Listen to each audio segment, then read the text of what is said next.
is the Palin Update on Mama Grizzly Radio.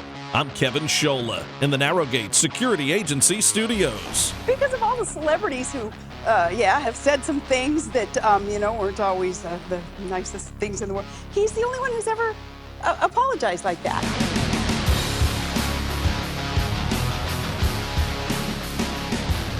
As we head into the stretch run of the race for the White House, Americans shudder at the thought of a Hillary Clinton presidency, a truly scary idea.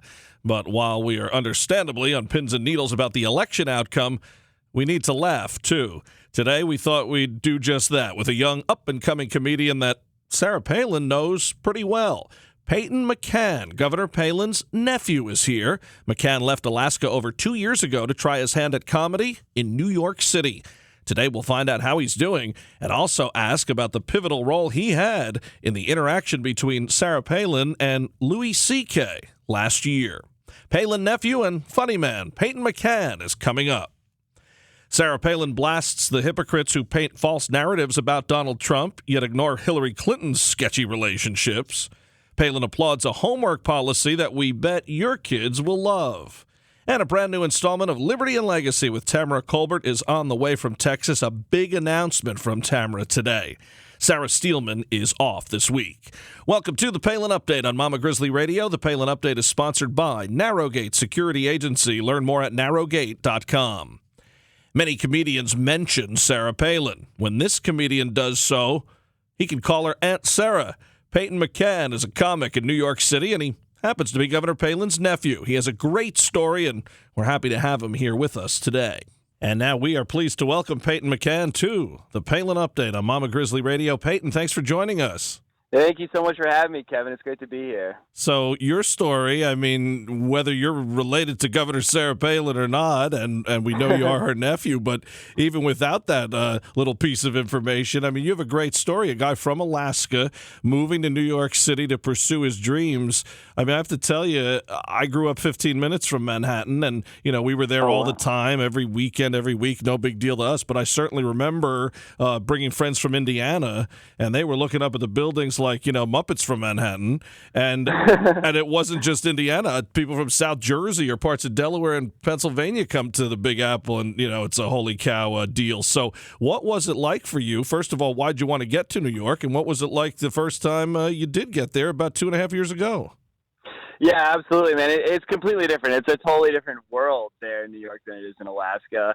And it's funny because, most people outside of Alaska be like, wow, New York, that's such a great step. But in Alaska, people are always like, what are you doing in New York? Like, what do you want to do there? Don't you have everything you need here in Alaska? And to some extent, I guess we do, but it's just a different world. Like in New York, you're never more than a block or two away from a great slice of pizza, a really cool dive bar. Like you get Chinese food anytime, day or night, and it will be at your door in 10 minutes. Like, that's great because in Alaska, we still have about 6 people a year taken by wolves. So that's... Well, hey, listen, I'm with you on the pizza. Right. I would definitely take the dollar slices over the battling wilderness here in Alaska. But, it's just one of those things where going to school, sort of changing degrees, not sure what I wanted to do. And then I was doing stand-up a little bit. Like, people thought I was funny. And, it's one of those things where you're, laying in bed at night and thinking, I would really love to do that. But, that's crazy. You could never be a stand-up comic. That's not a real job. And you just think about it earlier and earlier in the day. So at some point you're in a class, during OChem thinking, I was in pre-dental when I was in college and think, do I really want to scrape teeth the rest of my life? And I have this passion that I have on the side here. So maybe give it a shot. And, so far, it's working out, so hopefully it continues. I'm not sure. And were you in school in Alaska? I was, yeah. I was going to school UAA. So, people are comics everywhere, but you said, hey, if I'm going to do it, I'm going to do it. And you went to the heart of, where comedy is really most received, and then I guess where most of the jobs are, too, in New York City, right? Yeah, exactly. I think of New York as sort of the mecca of comedy in the States. I figured if you're going to do it, if I really wanted to pursue this seriously and if I wanted to be great at it, New York's the place to be because you can get up, 4 to 5 times a night if you wanted to, and it's full commitment. Everyone in the scene there is all the way invested into it. So it's just really supportive, competitive, a really good play. The crowds aren't rooting for you. You kind of get them on your side when you're up there. So it's just a good place to grind and get better as a comic if that's what you want to do. Yeah, and everything else, and the Mets and Yankees know that. So. Oh, yeah, I definitely hit the Subway Series whenever I can. Now, let me ask you this. Governor Palin has just lauded you and is obviously proud of you as her nephew and your aunt, and has talked about you not only privately but publicly through Facebook and everywhere else, and talked about your work ethic, and obviously to make that jump from Alaska to New York. Well, if you're there for a week, that's one thing, but to be there now for 2.5 years and making strides, and now the governor has talked about how you were waiting tables to help make ends meet, but now that's out of the way too, so you must be moving up in the ranks. Yeah, I mean it's been a long process. It's slow going, and you got to work your way up, but it's definitely worth it. I mean, I moved there not really sure what to expect, whether or not I'd really like the city, but I totally fell in love with it, and I just love doing comedy. So if you find something like that in your life that you're passionate about and you enjoy doing, and you think you can make a living off it, I think what else is there to do in life but pursue a passion like that. Now, you got to accompany your aunt to the anniversary of Saturday Night Live, correct? That's right. Yeah. That's the highlight of my life. I mean, that's got to be huge for anybody, and everybody. Obviously, the iconic show that we've all watched our whole lives, and here you in the field of comedy. I mean, obviously, she picked the right family number to bring, and I laughed back at her moment on that particular show. Jerry Seinfeld kicking it to her, and her mentioning a Palin Trump ticket in 2016, and you know what? She wasn't far off. So people were laughing then. A lot of people that aren't happy about that aren't laughing right now, and others are pumping their fists. But I thought about that. But what was that like for you when she asked you to go, and then to go? You probably got to meet a lot of people that you maybe emulate or at least have laughed at over the years. Oh yeah, absolutely. It was just a dream come true. I mean, growing up, I always had like the best of Will Ferrell, the best of Chris Farley, like any SNL member, Adam Sandler. I had the best of all their DVDs. I would watch them over and over again. I loved it. I soaked up as much as I could, and then Sarah calls me out of nowhere. I'm just like in New York, going through like the daily grind or whatever, and she said, "Hey, I'm got invited to SNL 40th anniversary. Would you want to be my +1?" And of course, I said no. So I said yes. Yeah. You said after dropping a few plates, right? Right. So I said yes, and it was amazing. I just remember we walked in to go to the rehearsals before they started, and we walk into the green room, and it's just Larry David sitting on a couch by himself reading over some scripts, and my heart stopped. I mean, he's just a hero of mine. I love Curb Your Enthusiasm, and obviously Seinfeld is such a cult hit show. I love it. Like you can't get enough of that stuff. So I got to shake hands with Leonardo DiCaprio and got lost in his eyes. It was it was a whirlwind. It was almost too much. It was like oversensitization. Like it was incredible. Now the Curb's coming back too. So. Oh, I cannot wait for that. Trust me. Do you have even more of an appreciation for Seinfeld and Curb now that you've lived in New York for 2.5 years? Yeah, absolutely. You get, it's incredible in New York how diverse it is, and you get a taste of every walk of life every day when walking down the street. So it's really great to live in a melting pot like New York. It's just such an international city at this point that I don't know, you're just immersed in that kind of diversity and culture. It's great, and it helps you appreciate everything like that more. Now, we've talked to Governor Palin about some of the people that she's looked up to in the past, heroes, if you will, and Ronald Reagan is on top of that list. She's talked about George Washington and many others, and we're talking about heroes in the particular field that she is in. What about you? Who are the comics and who are the comedians that you'd say rank the top for you, or what is your style like? Oh man, that's so tough. Maybe one of my favorite comedy specials of all time is Live at the Purple Onion. It's Zach Galifianakis, and I got to tell him that at SNL 40. I went up to him and I was like, I just got to tell you, you're a hero of mine, and your Live at the Purple Onion changed my life. But him, Bill Burr, Louis C.K. I mean, you have to include George Carlin in that list. But yeah, I mean, those would probably be the top 4 for me. Dave Chappelle is one of my favorites of all time. I kid you not. We have 3 producers on this program: Lena Anderson, Lorianne Lewis, and Andy L. Kramer. And Andy has been Zach Galifianakis for Halloween. No way, yeah, really? So I'm gonna have to send you a picture. I mean, it's something you'll never get out of your head again if I do. But I hope not. To mention that on is he wearing a baby Bjorn? I think so. Partially and maybe wholly, I didn't attend the same thing he was at because of the costume. But that is great. And you mentioned George Carlin. It's funny. We need more talent. We need guys like you, Payton, because some of these guys, well, they're not around anymore. When you talk about the Richard Pryors or those who have left us too young, you mentioned Chris Farley and George Carlin. What I loved about Carlin is, hey, he was ultra liberal on some things. And I didn't agree with him at all on what he was saying, but I laughed just the same because you know what? The joke was there, the writing was there, the delivery was there. And then when he had the things that he was more to the right on and correct on, well, then I laughed and cheered and said, yeah, he's right, and listen to Carlin. And, it's funny. I think we've escaped that a lot because now a lot of the comics that are coming out, it's all political, and people are getting their news from comics, or they're going after folks and then saying, well, I'm just a comedian, and then maybe hiding behind that in other ways. And Seinfeld touched on the political correctness too, so there's a lot of elements now that you're dealing with that as you go back in time that the Eddie Murphys and the others that we mentioned didn't have to deal with.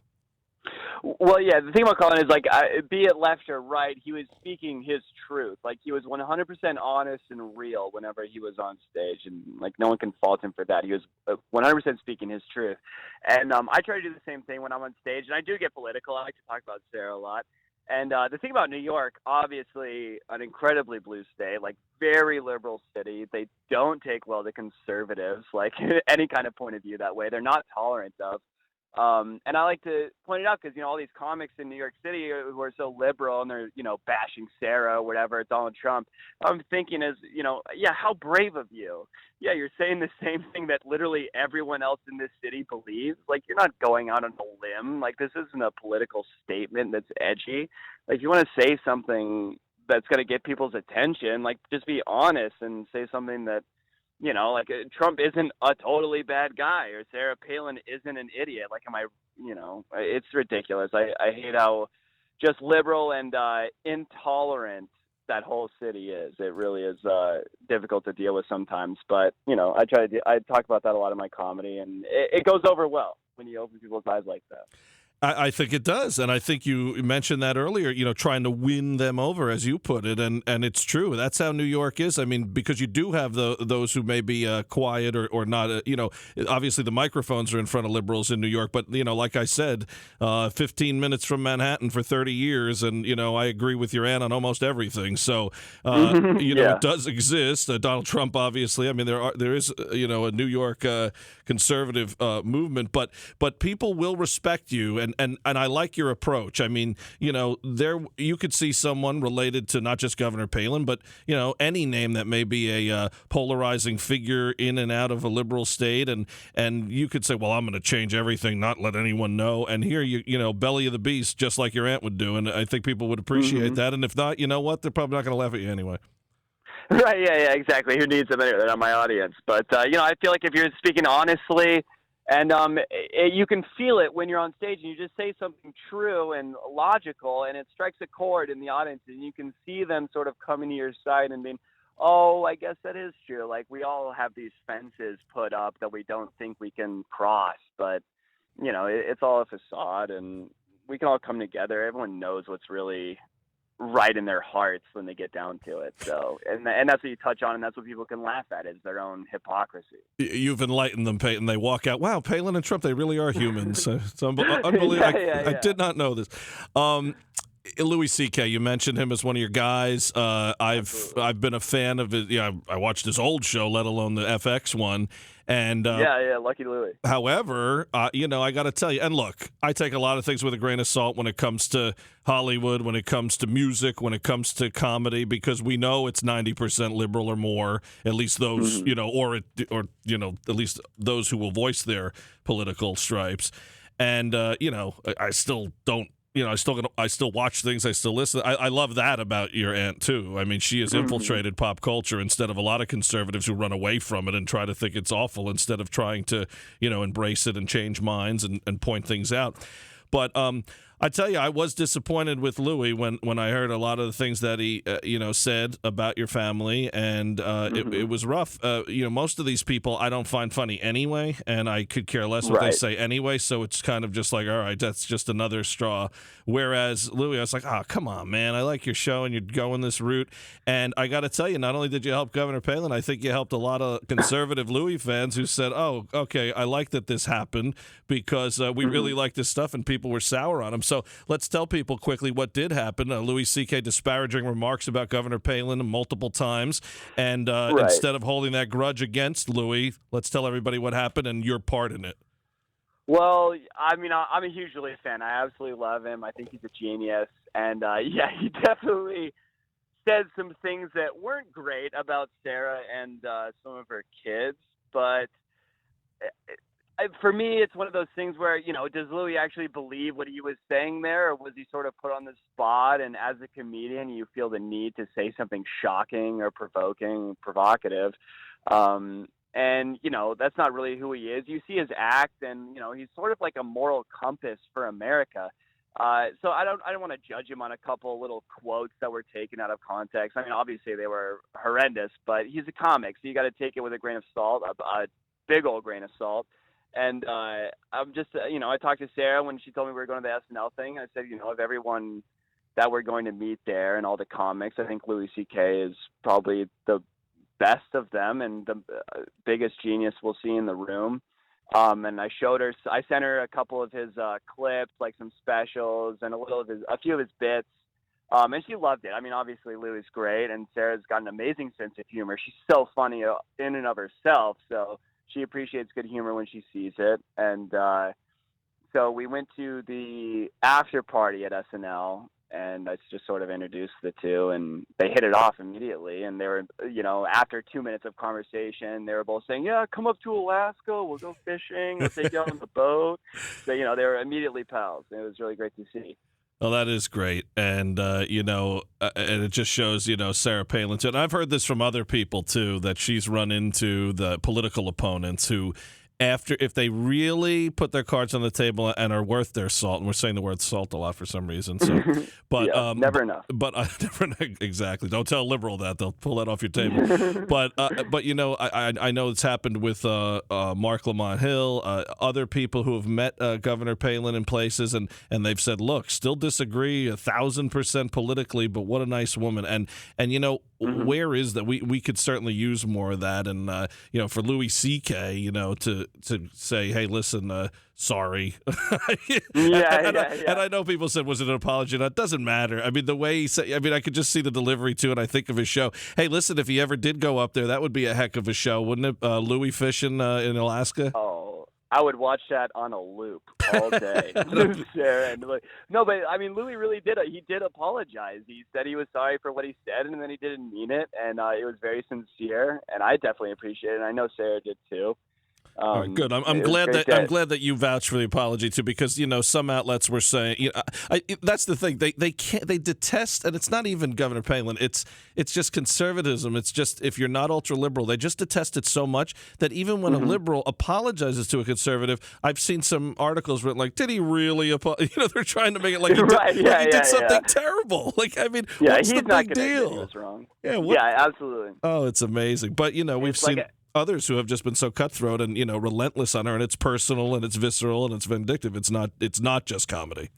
Well, and you know what? That's almost got nothing to do with Sarah. It's got more to do with the person it's coming from than anything in their grudges. But who knows? It was just good to see Louis and Sarah really getting along and talking about these are two like very smart, sociable people.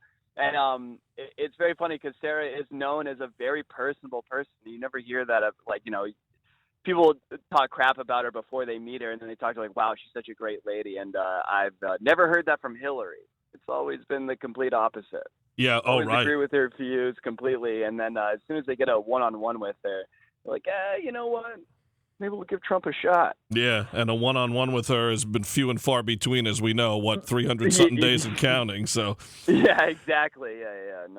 No kidding. So as we roll toward this election, it's with me. It's pretty much been all. If it's not the election, it's been sports and family and everything else. But a couple of shows I have taken in lately, and I want to know if you caught either of them as the pro comedian expert here. Have you seen Vice Principals on HBO? Vice Principals is great. Danny McBride, one of the funniest guys I've ever seen in my life. I'm all caught up, and it is great. And I still think he's Kenny Powers, even as the vice principal. It's hard not to but see I don't him care. as he's down. Yeah. I watch him in anything, man. That guy's one of the funniest people on the planet. One of my friends said perhaps he is Kenny, and we're going to find out that he changed his name at the end. I said, you know what? Fine. Why not? That would be the ultimate Kenny Powers move, is to just become a comic actor and play roles as himself. I know, unfortunately, everyone has killed the expression or acronym LOL over the last few decades, but I tell you what, I do laugh out loud alone when I watch that show, so it's a good one. The other one, it's IROFL. there you go. We can keep adding. And then the season's over now, but as a stand-up, you may appreciate this one even more. Have you seen the Andrew Dice Clay show on Showtime called Dice? Yes. Oh, man. And let me tell you, I got to see Dice a month ago on Coney Island, at the amphitheater there, and it was amazing. That's great. He was so good. It was great to see. He's still got it totally. He does, and I think he's found his calling here on these shows. He did one back in 2007, too, which was his actual family. And now he did this one in 2016 with, the actors. But it is hysterical. And I saw him a while back at Rascals in New Jersey. Actually, they mentioned that comedy club in one of the episodes of Dice, the one with Rita Rudner. So it was it was really funny. But yeah, I mean, it's just so wrong and so ridiculous. And I think that's why we laugh so much when you mention guys like McBride and Dice. Well, you see a guy like Dice who's such a character on stage, and people want to know, well, what is he like in day-to-day life? And so a show like that gives you an opportunity to see, what would a person like Dice Clay do in his day-to-day life. Even reading the synopsis on one of them, it said like he has a meeting, but he doesn't know if he can make it because it starts at 7:30. I mean, you're laughing right away because you get it in a way, even though you and I and others would probably get up and get to that meeting, but you're like, but it's Dice, you can't make it. But this person, this character would have issue with that, would take issue immediately. And that's that whole Curb and Seinfeld thing, too. I mean, I don't know necessarily shows about nothing, but certainly, to me, sometimes they're the funniest because you can relate. This stuff happens to me. I walk out of the house and, everyone talks to me. I mean, I run into things on a daily basis. And what do you say? You go, oh, that's a Seinfeld deal. That's a Curb moment. And, same thing here. Well, Payton, you're great. And we really appreciate you joining us and, sticking up for your Aunt Sarah. And it's funny that's probably how you think of her more than anything else. And hey, listen, we got to get your mom on sometime. I think she's the only Palin sibling to not be on this program. Oh well, yeah, definitely. I'll let her know you're interested. She'll be a good guest. Yeah, character. We've had pretty much everybody, and it's been such a great run here. And we're gonna keep an eye on you, and we'll let you know next time we're in the Big Apple too. And continued success to you. And I hope that leaving the field of the waiter field and now this full-time comedy thing, this is the step in the right direction. You're just going to go up higher and higher. I hope so. Either that or I'm digging myself a hole, and we'll find that out in about 20 years. Well, a lot of people love you in Alaska. If you're going to give it 20 years, I'm going to bet on you because, by that time, something's going to happen one way or another. Yeah, definitely come to New York, man. I'll come to a show. I'll hook you up. That would be fantastic. Payton McCann, the nephew of Governor Sarah Palin and a great comic in New York City, left Alaska for New York 2.5 years ago and is doing his thing there and following in the footsteps of so many great comics and trailblazing his own path, not unlike his aunt. So we really appreciate it, Payton. We'll talk to you again, I hope. Yeah, absolutely. Anytime, man. Thank you again. You can follow Payton McCann on Twitter at Payton McCann. That's Payton with an A, just like Walter Payton, a Packer fan, but a great Bears first name. I appreciate that one. This past week, Governor Palin pointed out the hypocrisy of the liars who throw names like racist at Donald Trump. Palin wrote on Facebook, leftists throw down the race card in a despicable manner in order to distract from revelations of crony corruption on steroids with the Clinton Foundation and Hillary's State Department. Donald J. Trump was never called a racist or a bigot until he chose to run against the anointed Democrat leader Hillary Clinton. For decades, Trump has enjoyed close relationships with Americans of all races, colors, creeds, genders, and demographic. The same media covering his relationships with his diverse friends, colleagues, and competitors just got sucked into the left's politics of personal destruction by not holding Hillary accountable for her sinfully false accusation of racism in the Trump camp.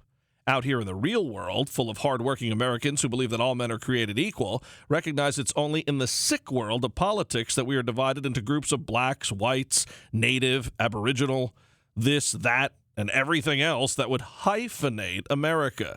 It's beyond the pale that Hillary slaps the racist label on Trump, thus labeling his supporters the same. For this is the politician who called one of the most renowned former KKK members and recruiter, the late Democrat U.S. Senator Robert Byrd, her friend, her mentor, and a man of eloquence and nobility. That's the pot calling the kettle black, eh, Hillary? To Clinton supporters singing on with her, please explain how flying with Byrd and Hillary and the likes of Jeremiah Wright and any other individual thriving on division will cause America to soar in unity. The jabs Hillary took today seek to divide our nation, which, if gone unanswered, media will befall us all. Palin included a picture of Clinton with Byrd and another photo of Trump with Don King and Jesse Jackson. You decide, folks. The facts are right there. And a homework policy we can all get behind. Governor Palin highlighted a teacher that doesn't give any. Teacher Brandy Young will not formally assign homework this school year. Students in her class are required to finish any work they didn't complete during the school day at home, but they will not receive any additional assignments. Instead, she requests that parents and students occupy their nights with other activities, like eating dinner as a family, reading together, playing outside, and getting to bed on time. I'm with her, and so is Palin's dad, the retired teacher, agreed with this approach. Palin said about her father, Chuck Heath Sr., quote, Dad believed this true throughout his teaching career, still encouraging this technique with his grandkids and great-grandkids. It works, unquote. Got to agree with Governor Palin on that. Too much homework, not enough time. To see any of the governor's posts in their entirety, visit Sarah Palin's Facebook page, follow her on Twitter at Sarah Palin USA, and check out sarahpack.com. Now, the Palin Update with Kevin Scholla presents Liberty and Legacy. Here's Tamara Colbert. I'm so excited to get to share this news with you. Citizens for Self-Governance is hosting the first ever Convention of States in Colonial Williamsburg for a test run of how an amending convention would look. Article 5, right? I talk to you all the time about this. Article 5 is the constitutional safety valve that can return America to its constitutional foundations and restore the rule of law and our Constitution. State legislators from all 50 states are going to be participating in this simulated convention that's going to be happening September 21st through the 23rd, right before the first presidential debate. So here we have Republicans have convened, Democrats have convened. Now it's time for the states to convene. It's time for the states to get together to talk about solutions bigger than the problem. And the only way we can do that is to perform a test run of an actual Article 5 convention so we know how it works. What America needs right now is more than just a change in personnel, like the president and members of Congress. We need a change in our structure. The founders understood the importance of structure, and that's what they gave us in the Constitution, the power to the states in Article 5, so that when the federal government overstepped its bounds, we, the people acting through our state legislatures, could recalibrate it. These state delegations, made up of 3 to 4 commissioners, are going to focus their efforts on proposing amendments related to the subject matter of the Convention of States Project resolution that's already passed in 8 states. That is to impose fiscal restraints on the federal government, limit the power and jurisdiction of the federal government, and set term limits for its officials and members of Congress. And when I say officials, we are specifically wanting to go after these lifetime appointments of the judiciary. Legislators are going to be advised by former Senator Tom Coburn and the co-founders of the project, Mark Meckler and Michael Ferris, among others. The exciting opportunity before us is that we can use Article 5 to rein in the federal government. It's exactly what we, the people, are supposed to do. An amending convention is going to hold the federal government to a new standard with amendments that may include a balanced budget that actually uses generally accepted accounting principles, as well as ensure that the Commerce Clause and the General Welfare Clause are interpreted based on original intent, not the whims of ideology of sitting members of the judiciary. This convention comes at such a crucial time for our nation. Americans have lost confidence at the federal government, and we realize that we must act to protect against additional illegitimate executive orders, attacks on the Bill of Rights, and continued irresponsible spending and waste in Washington. The draft convention rules have been crafted by the world's leading Article 5 scholars. They will enable these commissioners to preview how a convention of states works, from the procedures to the rules to possible amendments. The framers inserted an amendment process into the Constitution to render the system less fragile and more durable. They saw the amendment mechanism as a way to correct drafting errors, to resolve constitutional disputes like reversing bad Supreme Court decisions, or respond to changing conditions and correct and forestall government abuse. In 1781, General George Washington convened the Continental Army in Williamsburg to prepare for the Battle of Yorktown, which happened to be the turning point in the American Revolution. So Citizens for Self-Governance will mark a new turning point in the modern-day fight for liberty 235 years later, intending to revitalize a nation, rein in a federal government run amok, and restore the principles of self-governance, and restore the rule of law, more importantly.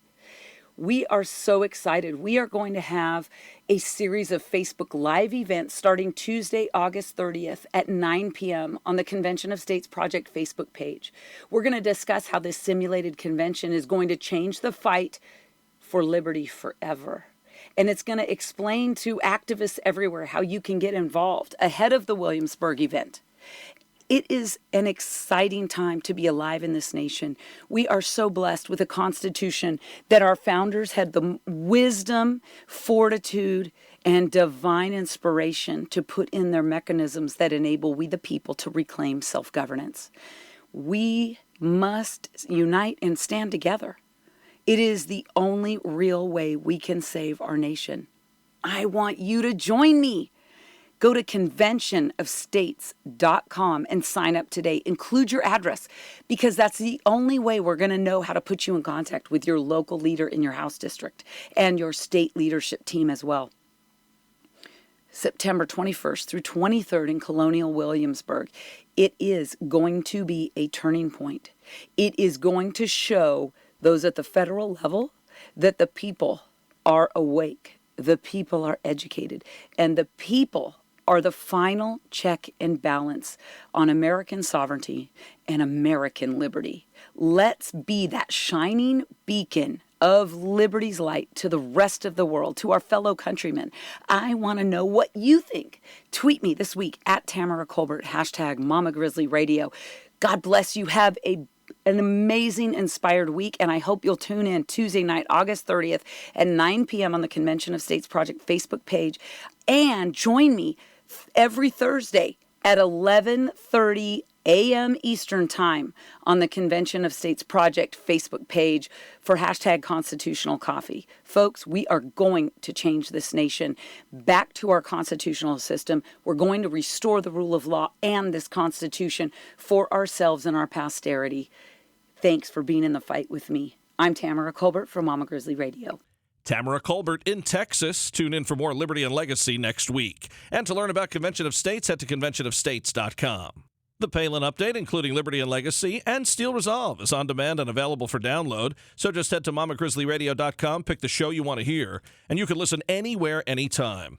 Well, that'll just about do it for this edition of the Palin Update on Mama Grizzly Radio. Visit mamagrizzlyradio.com for continuing coverage of Governor Palin. Also, like Mama Grizzly Radio on Facebook, and follow along on Twitter at Mama Grizz Radio, at Kevin Scholla, at Tamara Colbert, and at Sarah_Steelman. And I'm doing some writing for Breitbart News. Go to Breitbart.com and search Kevin Scholla. I want to thank Sarah Steelman, Tamara Colbert, and everyone here at Mama Grizzly Radio. Thanks to Payton McCann, and thank you for listening today. A special thanks to our sponsor, Narrowgate Security Agency. Visit narrowgate.com. The Palin Update is produced by Lena Anderson, the Andy L. Kramer, or Galifianakis, if you will, and Lorianne Lewis. Please be sure to join us again next time for another edition of the Palin Update right here on Mama Grizzly Radio. I'm Kevin Scholla. Have a pleasant day.